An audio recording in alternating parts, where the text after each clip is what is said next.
Hello and good morning, my dear shining beings from all around the world. It is I, Silvia, coming to you from beautiful Eastbourne by the sea, where the sun is shining and the sky is a radiant blue, and it's a beautiful Sunday. And I am wishing you a hearty welcome and a beautiful Sunday, no matter where you might be in time and space. But if you're here with me right now from the get-go, a very special welcome to you. And thank you for being part of the Sunday Live experience. So today I thought I'll write into the little box that asks me what it's all going to be about, that we're going to be talking about the treasure chest of energy, which is a wonderful thing. Good morning, Bear, and good morning, Wendy. You are the first here with me this morning, and the first shall be the first. Okay, so well, I thought we'll start somewhere, and I found this the other day, and I thought we'll start with this. For You a Star, 2003. Can you see that? 2003.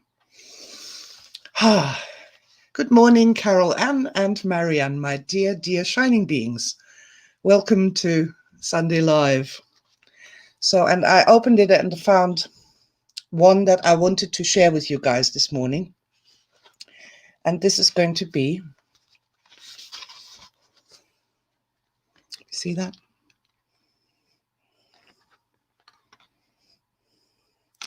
I'm going to wish you guys, because you are here with me, Bear, Wendy, Carol, Marianne, and Clive, good morning. I'm going to wish you some luck. I'm going to send you some luck. I'm going to read out the luck evocation from For You a Star. It's a special tide in the furthest oceans, a bright and lively wind that makes the banners dance. When you feel it tingling through your hair and sing its morning song, rise swiftly. And sometimes all that is required is to step out of the shade of a tall building or a sheltering tree, and luck will greet you, joyous laughter and awakening. Woohoo! I thought that was a nice way to start this morning. Yeah, so I'm sitting here in my front room, which I broadcast from. And it's, a small front room in a small little house in Eastbourne, typical little English house, 1930s semi. And in this room here, I am absolutely surrounded by energy objects. Of course, you can only see the half of it, less than the half of it. But there's so many energy objects here in this room. And this is kind of wonderful because it is becoming a bit of a treasure room, if you will. I keep making things. Oh. I got to comment on that. I got to comment on. Happy to see Starman back. Yeah. I don't know what happened there. He snuck in onto the shelves, which are supposed to be empty, and he just crept in. I noticed that this morning as I was hanging up the painting. Good morning, Lorna. Hello. And Wendy. All right, guys. So, yeah, I'm surrounded by these artifacts, these reminders. See, one of the hugest problems with energy is that you can't see it. You can't see it, and you can't kind of touch it with your, normal feeling sense. And you can't grab it and you can't smell it and you can't taste it. And that's what we have emotions for. That's our sixth sense, to let us know, these invisible things. And it's no different from that we can't see a bad smell or a good smell. You can't see it. That's why you have that sense for, to inform you about it. But because people aren't used to using the sixth sense, this problem with the invisibility of energy. It's always been, a problem to me. I remember when we used to have like tapping trainings, and they were awesome and people were so happy and were having a good time. But if you went around taking photographs, they had people just sitting on chairs, the photographs looked really boring, as though there was really nothing going on, when in truth there was like a riot of experiences and good feelings, and all these wonderful things were happening. And I think this is why I love these energy objects so much, because they, just bring it into the heart, bring it into physical reality, bring it here and now. And I have loads of energy objects here around me. I mean, where do we even start? I could spend a year going through every single one of them. I mean, one of the things that I really like is these bowls, these bowls of blessings. You just take a bowl and then you get yourself some blanks and write some positives on them, so you can pull one out and say to people, okay, what shall I send you all and bless you with? How about a little bit of success today? A success in everything you do, whether it's making scrambled eggs or, I don't know, whatever it is that you're doing, that this is going to be a remarkable success for you. And having one of those around, and being able to just pop in and just, pick one out at random. Pick one. It's always interesting. Oh, look. Yes, please. Applause. Woo! The ancestors cheering you on, the angels in the spheres, everybody who's loved you is behind you and giving you a huge round of applause. Yeah, just having that on the phone table in the hallway or somewhere. And rather than popping yet another pill or popping another Smartie, why not take one of those instead? They're kind of groovy. So all sorts of things. Once we start working with energy, I hate that. I'm not working with energy. I'm playing with energy. I'm interacting with it. I'm loving it. Oh, this reminds me of a guy once. He was the person who was having problem with keyboard playing. And I said to him at one point, look, you're not playing that piano at all. You're working that piano, and there is a difference. And I do, because it's a nice little sort of a reminder, a thing, when you're doing something, are you working it or are you playing it? Are you working the piano? You working the guitar? Are you working your partner? Are you working at making a dinner, or are you playing that? It's a totally, well, it's the higher and lower energy aspects of it, isn't it? Just quickly saying good morning to Renata and Lorna and Janine. Hello, good morning, my dear beautiful ladies all over the world. Radiant beings, having fun with energy. And really, that's what it's all about, isn't it? It was Ilke Vandel, who termed this. She was talking about a chest with magic tricks inside. That we have this huge chest with magic tricks inside, and as it, yeah, and they are. It's a treasure chest. We have so many different ways of raising energy. We know so many different techniques and ways to cheer ourselves up, to actually, just change your mood.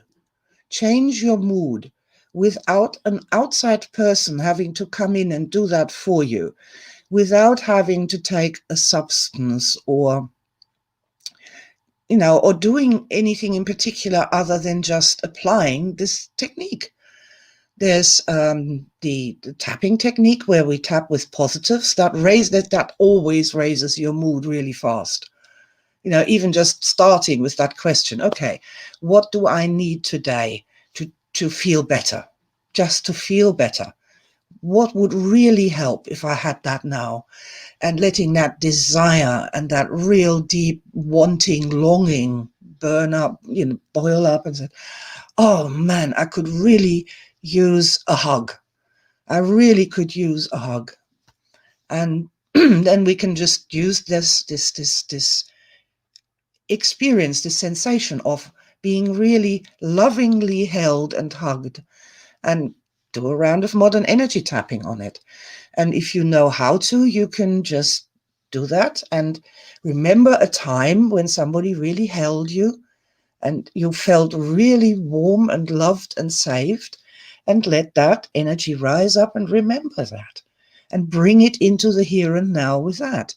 And there's so many things in our that we can do which are so wonderful and so helpful for the energy body, and especially in this long prolonged time of uncertainty that we've been found in.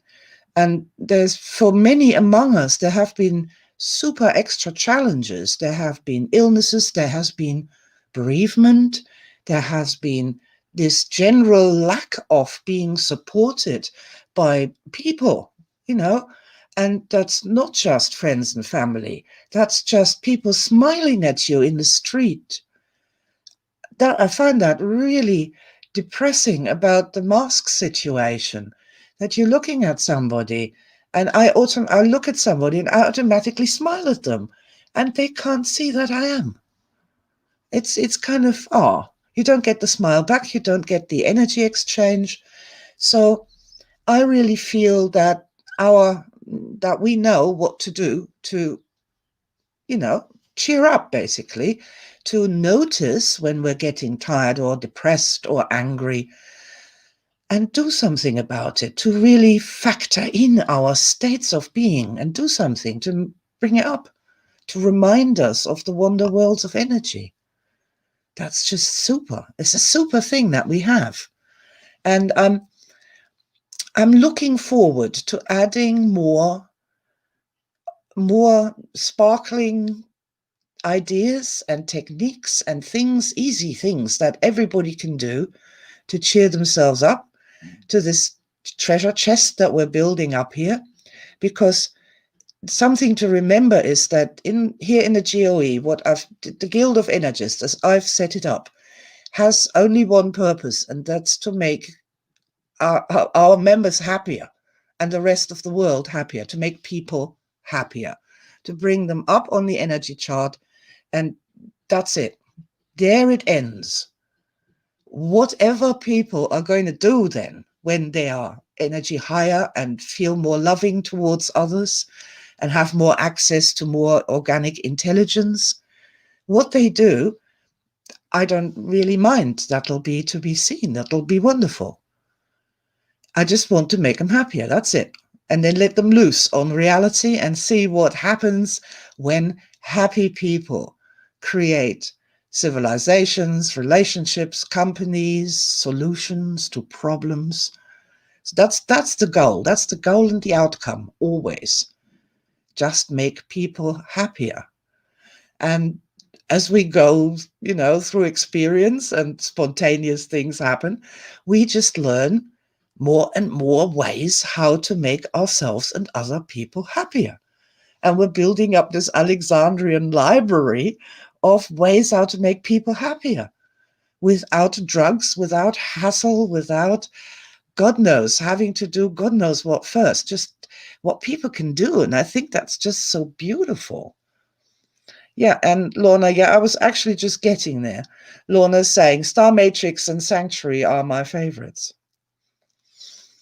Well, that thing with the happy memories, to invite ourselves and other people to focus on the really happy memories of our lives that we've already had, and to really remember what that was like when you were on this holiday and it's the first day you're going down to the beach. And I've just got this thing, so forgive me here, I'm on the North Sea and it's quite cool, but it is so fresh and sparkling. And there's the sea wind with its wonderful taste and scent, and the waves are crashing and the clouds are sailing. It's beautiful. And my body responds to that. I've got tingles in my knees and in my feet and all over me. And so easy. How easy is that? How easy is that? Star Matrix is absolutely a star in that treasure chest of, you know, of ways to make ourselves happier. And the way I see it, it's not just one giant lever that's pulled, like when that guy is pulling the lever to put the lightning into Frankenstein's monster. And there's this huge lightning strike. It's alive. Energy's not like that. It's much more like, oh, don't know, wandering about in the Garden of Eden and picking a small piece of fruit from a bush. Oh, that was nice. And then wandering about and looking where the next thing is. And you come around the corner and there's a lovely lake with mountains in the background. And you go, wow, that's nice. It's beautiful. Look at that.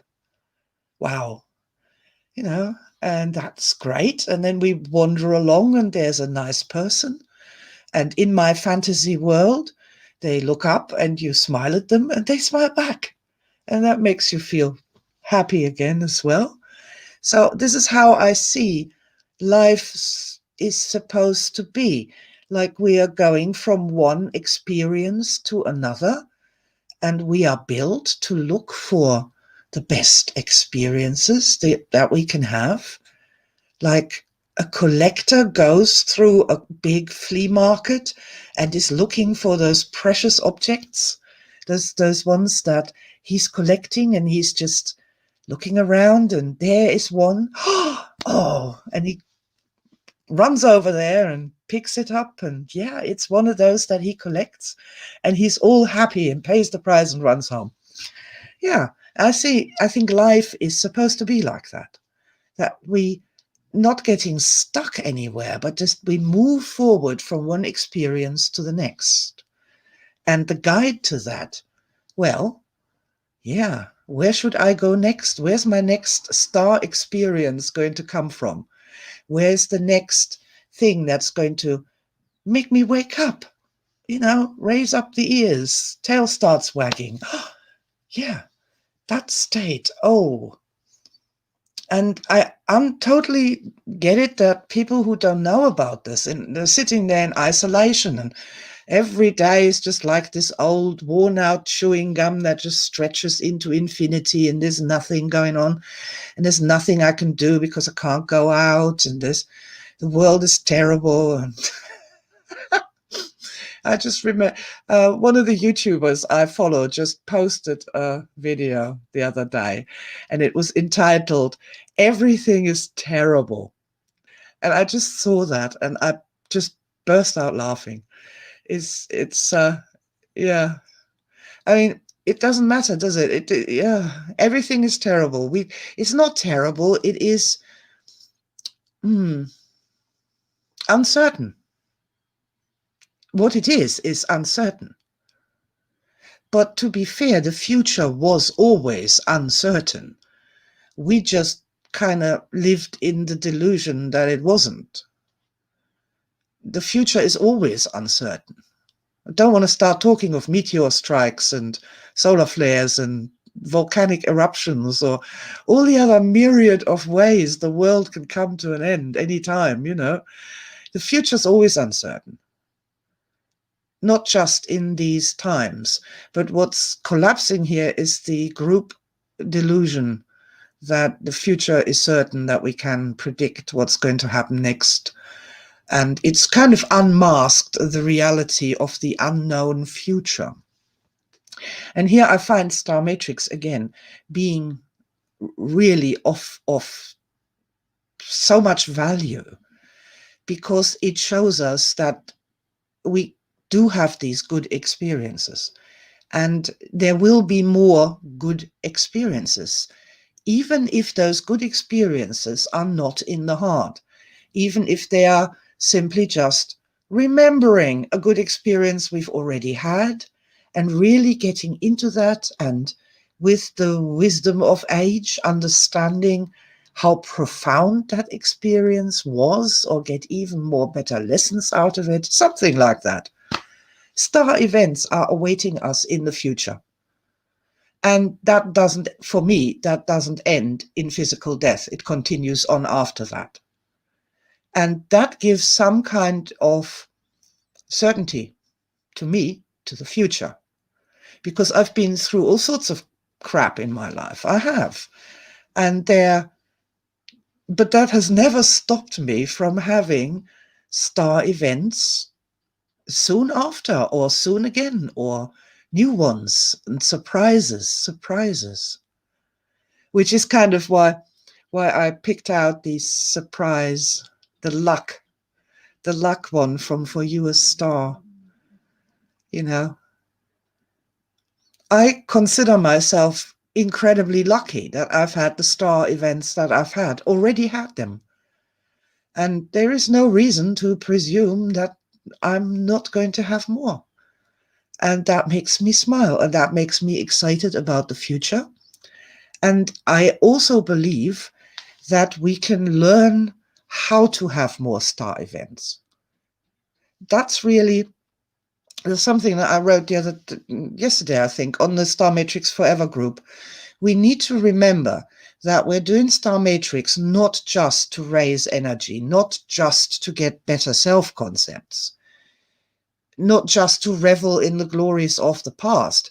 But for me, Star Matrix is about learning how to have these star events so I can have more of them. You know, they're money in the incarnational bank, those things are. There are treasures and riches. And so one of the ways, this I know, is that the energy higher you are, the better are the chances of seeing an opportunity for a star event and going towards it. Under stress, literally our attention collapses. It becomes ever more smaller and focused, myopic. And so in that example I gave earlier, there's a man who's a collector and he's going into a flea market, a big flea market. And you know what they used to be like when they still existed? There was like millions of objects on these tables of all colors and shapes and so many of them. And in order to find something that he's looking for, he has to have this wide focus where something can draw his attention. If you screw down into very narrow focus and literally had to go from one object to the next, the likelihood of him ever finding that which he is looking for, that star object in amongst all the others, decreases exponentially. So the energy higher we are, the more of a chance we have to be in the environment, and all of a sudden a little spark draws your attention and you're moving towards that, and that is going to give you your next star event. I think of myself often as a detective of my own incarnation, and the clues I'm looking for are not bloody knives and murder weapons. The clues that I'm looking for is when something in me wakes up and goes, oh, what's that? Ooh, I'm interested in that. That's like the compass needle spinning me into that direction. And then I follow that. This is something that I called, following the white rabbit all the way to the light. There's something there and it leads you, and then there is a next step and another clue develops from there. And eventually that leads you to a perfect star experience, star event, a big woohoo, aha. This is what this was all about. And so I kind of love that. What are the clues in your incarnation? What fascinates you? What makes you go, ooh, every time you come into contact with that, or you hear about it, or you see about it anywhere? Like, simple example would be like if you're completely fascinated by ancient Egypt, and every time you're looking down a TV listing and there is blah, blah, blah, blah, ancient Egypt, and you've got this, oh, yes. So that's a clue, a fascination. And there you want to then go and explore that in some way. because there's your direction, your compass needle has swung into that direction. That's important. And all the other things weren't, because they didn't create that. Response.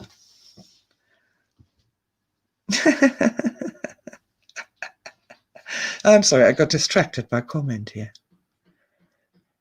Wonderful flea market memories, and it's less a relation, the jumble sale.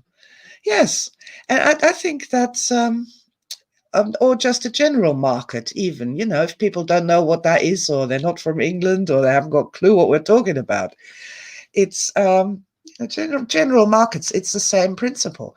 If you can be energy high with a wide focus of vision, you can, out of that cacophony of objects for sale, you can get this sense and find the right ones. But that's a complete metaphor for life. Everything's a cacophony. Like YouTube is an absolute cacophony. Facebook is a cacophony of never-ending streams of things flowing down on your timeline there. We want to start with Twitter, because that's just insanity. But everything's a cacophony. And in order to find the clues that are important for your personal development, for your incarnation, for your healing, if you will, there we need, again, to be energy high in order to, get out of the cacophony and see the bigger picture. And notice, this is the thing, when something inside you go, oh, I'm interested in that. I'm interested in that. That makes me interested. And go towards that and learn more. It's really simple, but it does need us to be awake, aware, and energy high. And when we are, then it becomes so much easier to find our way through life. And I have found that the cacophony becomes, less. It becomes much clearer defined what I need to know, where I'm going to go, what I want to do next, or to choose something from a menu. It makes life a lot easier, shall we say, than constantly not knowing what's going on and drowning in a mess of objects and cacophonies. Okay, let's have a quick look at the comment. Let's see what Carol said. Like when you decide to enter a shop that you wouldn't normally go into. Yeah, like that. Exactly like that. Yeah. I mean, the sixth sense plays a big part in that, because the sixth sense can look through walls. It can tell you about stuff that you cannot see. I keep saying that about the sixth sense. People think it's seeing dead people or whatever. It's not really. It's just this, it's a sense that we have. And when you add that to the information from the other senses, it gives you important information, like this. It makes you turn your head and see a shop and go, oh, I don't normally go into that shop. It makes you turn your head and look at it. That's groovy. That's the same, and it's a survival advantage. It's not a game for the bored middle-aged ladies. It's a survival advantage. Walking through a forest, collecting your mushrooms, having a good time, and behind you is a lion, but you can't see it. This is why we need a sense that tells us about the stuff we cannot see. And you're going, ooh, there's something behind me. I think it might be a lion.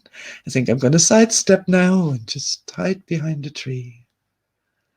It's a good thing.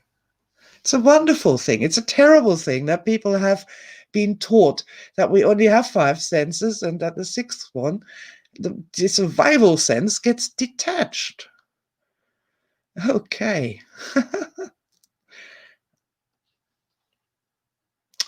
This is sweet. Martin Stott says, the Sioux scale changed my life. I'm so pleased. It is, and it is just so simple, isn't it? Just let's try and be energy high. Let's try and learn more about this. How it works for each one of us, how we work as beings, what raises our energy, what brings our energy down, what we can do. And also, I think it really helps with not judging other people so harshly all the time, because it's very clear when somebody starts ranting on about this, that, and the other. Like my favorite YouTuber who put out a video entitled "Everything is Terrible." You know, he's not a naysayer or negative person at all. We all have our moments, and so much judgment and so much misery and unhappiness and stress just disappears if you just realize that people can sometimes be stressed, and when they are not the best versions of themselves. And it happens to everybody, and nobody's better than anybody else, no matter what the preachy liars tell you. We have our moments, and that's a good thing because we're human beings. Yay. My soapbox. Ah. Okay, guys. Yes, so the treasure chest of modern energy. There is so much to discover, so much to find, so many things that you can do, so many things you can apply to your own things that you love. That, see, for some people, a crystal brings a smile to their face. So it makes sense to put a crystal on the bathroom shelf under the mirror, right? Just, put you in a better mood before you start judging yourself in the mirror again. And so a lot of people think, that's just horrible, new age nonsense, unicorn crap. And I'm addressing some people among us who are right here, right now. But everybody has something that makes them smile. Everybody has something that makes them smile. And it might be a million light years away from a crystal. It could be, for all I know, a spanner. It could be a spanner. Or it could be a stuffy, a furry toy. I happen to have one here. Look, Kermit the Frog always makes me smile. And he's here demonstrating the heart position, which is nice. There's a stuffed toy that makes me smile. If I put that somewhere, and then it raises my energy when I look at it. So it's not about mystical new age woo-woo. It's about finding out, what does it for you? What floats your boat? What excites you? And working with that on a very, very personal basis. And this I love so very, very much about modern energy and modern energy techniques. You can just apply them onto anything at all. Okay, before I go, I'll just tell you a funny story. Yesterday on the new Star Matrix group, I think it was Star Matrix 2021, I posted, somebody else posted something about a car and making an entity out of a car. So that means giving the car a name, like calling it Bob. And then Bob has certain characteristics, right? Bob doesn't like the wet, doesn't like to go out in the rain. Bob doesn't like it when people mess around under his hood. Bob doesn't like to go fast round corners because he's nervous. And it's quite funny because this is a natural thing that everybody does in their own way, because you have to have a relationship with your car. You can't not have one. Yeah. And when you talk nicely, and there was something with Bob the car, that wasn't quite right. Bob was very temperamental and sometimes didn't like to start, and didn't like various other things. And I suggested to tap for Bob, to apply, like you would apply an energy technique to another person or an animal, to actually tap on Bob. And the person was like, oh, I hadn't thought of that. Now, is that going to change something? Might well do. Might well do. A good relationship with the entities that surround you is a wonderful thing. I also am very aware of car entities. Cars can be haunted. Totally. I've had haunted cars. Not lemons, that's a different thing. I have had haunted cars. Also been in haunted houses and have met other objects that had a serious negative effect on the environment. So really, there's just a lot to learn about us people. We've been defined too narrowly. Our experiences have not been listened to properly at all. And they haven't been investigated properly. They have been brushed aside, brushed under the carpet. And basically, we've been told that if we feel negative emotions, then we're mentally ill. And here, take a pill or go and sit in a corner and don't bother anybody. Have a few more tranquilizers. There you go. And I really feel that modern energy gives us a path out of that, gives us a better way to think about what we're doing. And especially the sioux scale, as Martin mentioned, is really a great way of, moving forward in life, of having something that we can practically do and practically use to make the world a better place. Now, this person with their car called Bob, if we ask them, so where's Bob on the sioux scale, and Bob's somewhere -4 or -5, and then we say, what does Bob need in order to get higher on the sioux scale, and then tap for it, and the person says, well, Bob needs better maintenance. Okay, more love and attention, basically. So we could tap for that, and then what happens next? See, this is the thing. What happens next? It is a perfectly good chance that Bob will end up finally getting that service that he's been waiting for 3 years. And during the service, perhaps the mechanic finds something else wrong with it that could have created an accident in the future.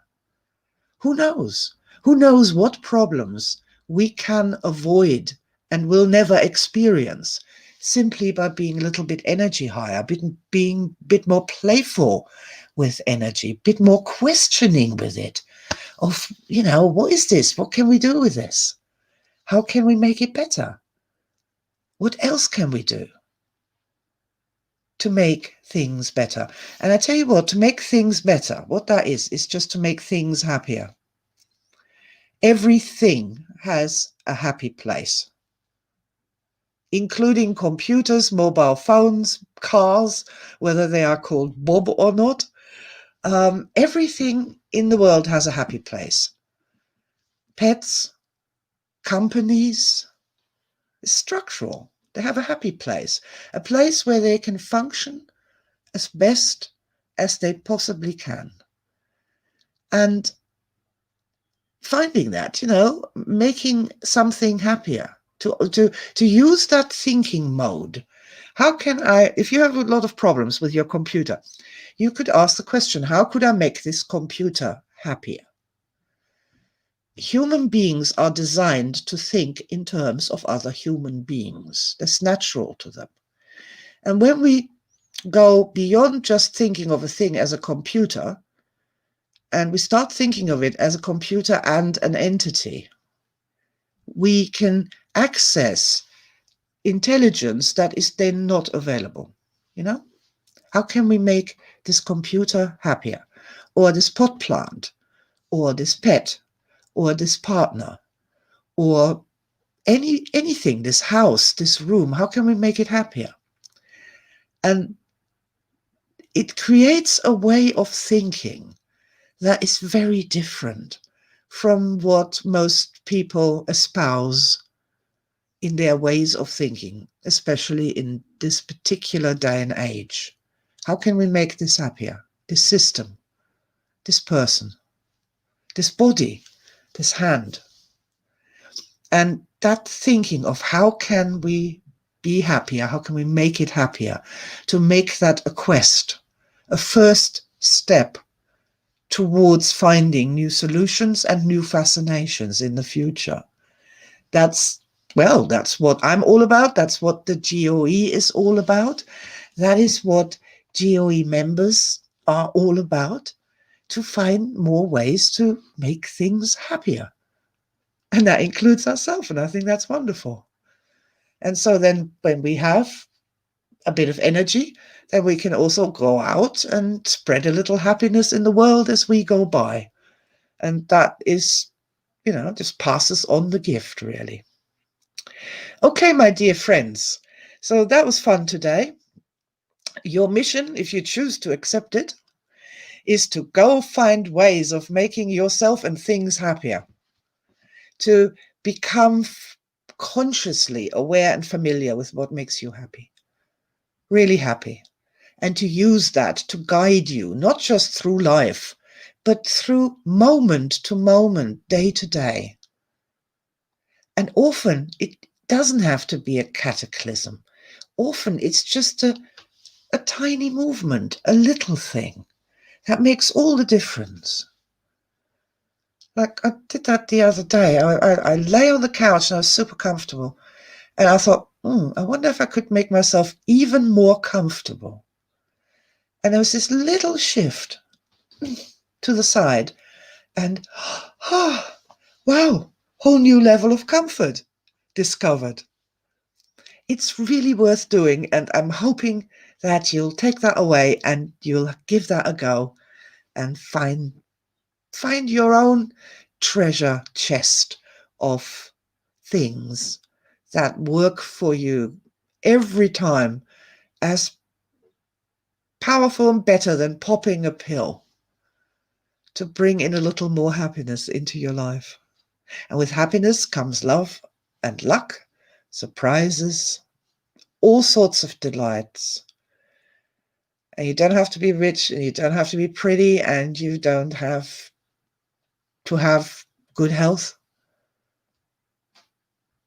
That's the wonder of being a human being, and the great grace that the creative order has given us, that we can do that we are able to do that.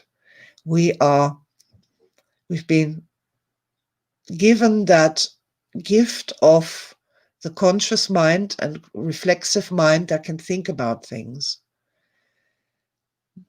Some people think that's a curse because we know we're going to die and all that. But at the same time, we've been given the gift of being able to decide what we're going to do, what we want to think about, where we want to be in time and space, if we want to be right here watching TV, or whether we want to remember a time when we were 6 years old and collected shells on a beach. And they were treasures and riches, and we were absolutely fascinated by them and just went from one, oh, there's another one, and there's another one. Oh, wow. Oh, there's one. There's a big one. And a tiny little one, but it's a beautiful color. And there was no time. There was no stress. There was just the joy of exploration and discovery and finding these treasures and riches. And yes, we can connect with that. And yes, that is a fabulous metaphor for going through life and collecting your star events as well. So thank you, dear energy mind. You found something beautiful to close this live stream with. My dear, dear friends, thank you for having been here with me today. I love you all very, very much. I love you here on Facebook, and I love you on YouTube as well. Thank you so much. If you are on YouTube, please leave a comment and a like. I am hoping that more people will find their way to the wonder worlds of energy and start not being so terribly stressed all the time anymore, and see that door that opens, that portal into personal freedom, at least of experience. That treating the world with six senses, understanding that we really do have six senses, and that wonder world of energy that is there, and we can use that to help us have happier lives. Please, yeah, leave a comment, please, and a like. I would really appreciate that. And if you enjoyed these live streams, please share them. Send them to a friend who might be depressed and say, just have a listen to this lady. Perhaps she says something that could be of merit to you. That'd be a wonderful thing. All right, my dearly beloved friends, I am going to love you, and I'm not leaving you. I'm always thinking about how we can do more to bring more happiness into the world. Personally, for our families, for our loved ones, for our local societies, and for humanity at large. And that's a wonderful thing as well. It's a it's a wonderful thing, and it shouldn't be work. It should be light. It should be filled with love, and it should be playful. Oh, this is my will. And on that happy note, thank you so much for listening. Lots and lots and lots of love to you. And I'm really looking forward to seeing you again next Sunday for Sunday Live with Silvia. Lots of love, and bye for now. Bye.